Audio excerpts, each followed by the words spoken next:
Norfolk, Britain's breadbasket, home to some of the most fertile agricultural land in the country. But here in this industrial building, they are trialling a prototype of what might be tomorrow's breadbasket. This is Farm 2 of Fisher Farms, and it's Europe's biggest vertical farm, producing tons of crops inside 365 days of the year.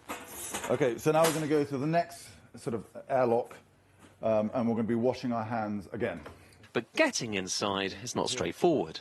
Before I'm allowed into the farm, I have to be cleansed of any contaminants because this is a controlled environment. Everything tailored to the needs of the plants, in this case, basil. So this is the seeding process which we have over here.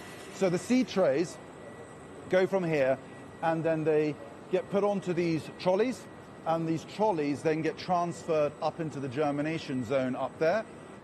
So this is our germination room.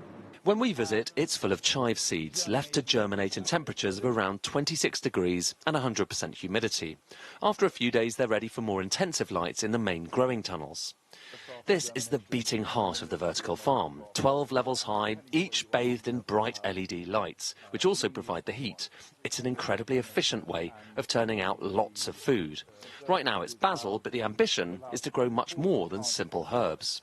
As our systems get cheaper over time because we have access to lower cost electricity, as our lights become more efficient, as our automation levels improve, it allows us to shift from the high value products, the short leafy green salads and herbs, to fruity products like strawberries and blueberries and raspberries, and then finally to the actual goal of Fisher Farms, which is rice, wheat, which are 52% of human calorie intake comes from those two products alone, and then soy and peas, which are fantastic protein substitutes for meat. Whether it feels like a vision of utopia or dystopia, there's certainly a compelling case that this might just be the future of farming. It looks like we could be pretty much anywhere. Actually, technically, we are in Norfolk, so traditional farming territory.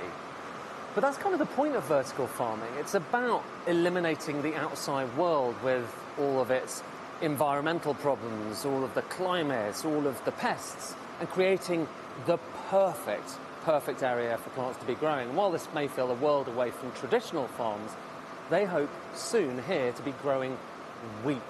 In other words, the kind of crop that every farmer would like to grow here inside. 35 days after being seeded, the basil is now fully grown and trays of the crop are moved down the corridor to the harvesting machine.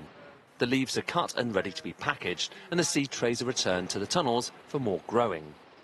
So what's the catch here? Well, one is that this is an energy-intensive way of growing food, and getting power isn't easy.